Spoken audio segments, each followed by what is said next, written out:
جب قرآن مجید نازل ہوا تو سجدہ بھی اس کے ساتھ اترا تھا. سجدہ اترا تھا؟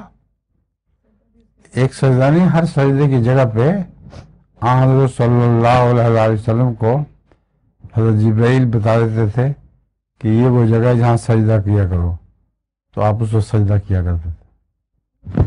بعض جگہ قرآن کریم میں لکھا ہوتا ہے سجدہ شافی، اس سے مراد یہ ہے کہ حضرت صلی اللہ علیہ وسلم کا سجدہ نہیں تھا، بلکہ امام شافی اس موقع پہ سجدہ کیا کرتے تھے.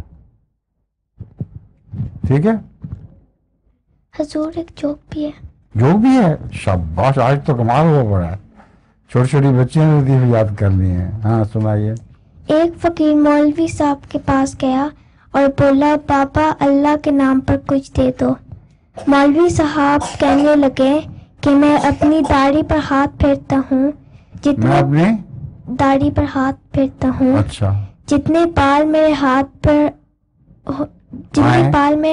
میں آتے ہیں اتنے روپے میں آپ کو دوں گا. فقیر بڑا خوش ہوا. مولوی صاحب نے داڑھی پر ہاتھ پھیرا اور کہا دیکھو کوئی بال میرے ہاتھ پہ نہیں ہے. فقیر نے کہنا تھا کہ داڑھی آپ کے رکھیں، میں ہاتھ پھیرتا ہوں، پھر پتہ چل جائے گا کہ کتنے. یہی بات تھی، یہی ہے نا. دیکھو مجھے پہلے پتہ لگ گیا. انہوں نے کہا داڑھی آپ رکھیں، ہاتھ میں پھیرتا ہوں.